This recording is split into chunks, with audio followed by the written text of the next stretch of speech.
大家好，我是南哥，今天给大家分享一道美食粉丝蒸元贝。这元贝已经让卖家去除内脏了，用流水把里面冲洗干净，外面用刷子刷干净。元贝好不好吃，主要看你有没有处理干净，如果有沙子的话就不好吃了。现在这个时候的元贝非常大个，非常肥美，想吃的朋友赶紧试试吧。像这么大的元贝在深圳一个只要5块钱，不知道你们那里什么价格？欢迎大家在评论区留言。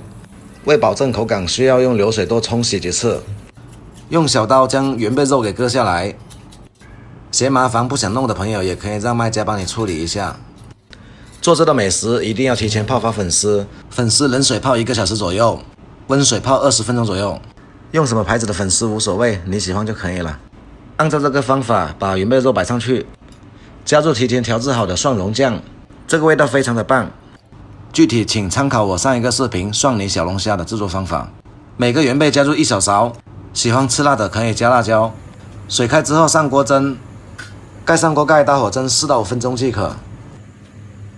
4分钟之后，给每个元贝加上2滴酱油，这个主要是为了提鲜，不需要加太多。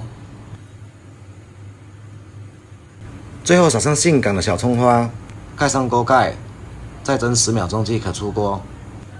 美食制作完成，大家如果喜欢我的视频，麻烦你点赞分享，点赞加关注，祝各位都发财致富。